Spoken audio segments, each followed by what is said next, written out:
પ્રધાનમંત્રી નરેન્દ્ર મોદીએ તેમના રેડિયો કાર્યક્રમ મન કી બાતમાં એવા ઘણા લોકોનો ઉલ્લેખ કર્યો છે જેમણે વિવિધ ક્ષેત્રોમાં ઉત્કૃષ્ટ કાર્ય કર્યા છે। પ્રધાનમંત્રીએ મન કી બાતમાં ડૉક્ટર શિવાજી ડોલેના પ્રયાસોનો ઉલ્લેખ કર્યો હતો। તેઓ Venkateshwar cooperative power and agri processing લિમિટેડના ચેરમેન છે। તેમણે ઘણા ભૂતપૂર્વ સૈનિકો અને ખેડૂતો સાથે આ સહકારી સંસ્થા શરૂ કરી છે। પ્રધાનમંત્રી મોદીના પ્રોત્સાહન પછી આજે 86,000થી વધુ લોકો આ સંસ્થામાં જોડાયા છે। दूरदर्शन की टीमें डॉक्टर शिवाजी साथे खास बातचीत करी हती। हमारे साथ डॉक्टर शिवाजी जुड़ रहे हैं जो एक कोऑपरेटिव चलाते हैं, वेंकटेश्वरा कोऑपरेटिव, जिसमें एग्रीकल्चर में इनोवेशन को इंट्रोड्यूस किया है इन्होंने और उसके साथ ही इस पूरे कोऑपरेटिव को चलाने के लिए एक्स सर्विसमैन को इकट्ठा किया है ताकि इसको और ज्यादा गति मिल सके। प्रधानमंत्री नरेंद्र मोदी ने पिछले वर्ष आपका जिक्र किया था, उन्होंने कहा था जय जवान जय किसान जय विज्ञान जय अनुसंधान, और ये इसी पथ पर आप आगे बढ़ रहे हैं। क्या आपने किया है और अभी तक की जर्नी कैसी रही है? 28 मई 2023 में इस देश के माननीय पंतप्रधान नरेंद्र मोदी जी साहब ने मन की बात में निवृत्त जवान और किसान को प्रोत्साहन दिया।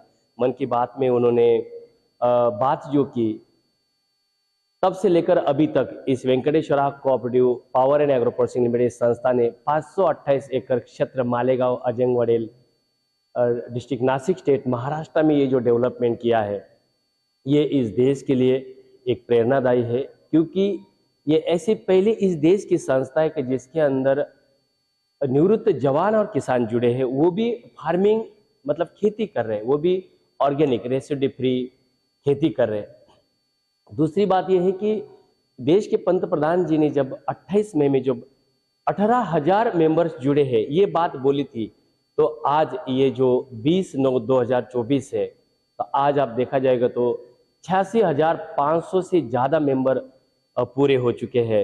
एक गिर गौ माता से गोबर के माध्यम से धूप कोन, पंचगव्य अगरबत्ती, इको फ्रेंडली नेचुरल पेंट, उसके बाद वर्मी कंपोस्ट और पूरी खेती रेसिड्यू फ्री खेती कर रहे हैं। यूरोप तक हम एक्सपोर्ट कर रहे हैं। तो ये जो संस्था जो प्रोसेसिंग के माध्यम से नव युवाओं को एक रोजगार भी क्रिएट कर रही है और आधुनिक तरीके से नया नया तंत्रज्ञान का इस्तेमाल कर रहे हैं, वो भी इस देश के अंदर ही, तो ये बड़ी बात है। आपने जिस तरीके से बताया कि जितने लोग आपके कोऑपरेटिव से जुड़े हुए थे उसमें कई गुना वृद्धि हुई, 86,000 के आसपास लोग अभी जुड़े हुए हैं, और इसके अलावा क्या बदलाव आया है? मन की बात के बाद इस देश के पंतप्रधान जी ने अपने को सम्मानित किया है, हौसला अफजाई किया है, इसका मतलब जिम्मेदारी बढ़ गई है। ये समझ के हमने कर्नाटक स्टेट के अंदर एक काजू प्रोसेसिंग प्लांट लगाया। इस साल में बोलने के लिए श्रम नहीं लगना चाहिए, कम से कम 10 करोड़ का काजू हम फार्मर लोगों को खेती में जाके उनसे परचेज करवा के 2 दिन के अंदर संस्था के अकाउंट से पैसा बायबैक किया है, वो भी मार्केट से एक्स्ट्रा पैसा दिया है। एक्सपोर्ट्स की आपने बात की, तो भविष्य में क्या इसके लिए कोई रोड मैप तैयार है, कोई रणनीति है?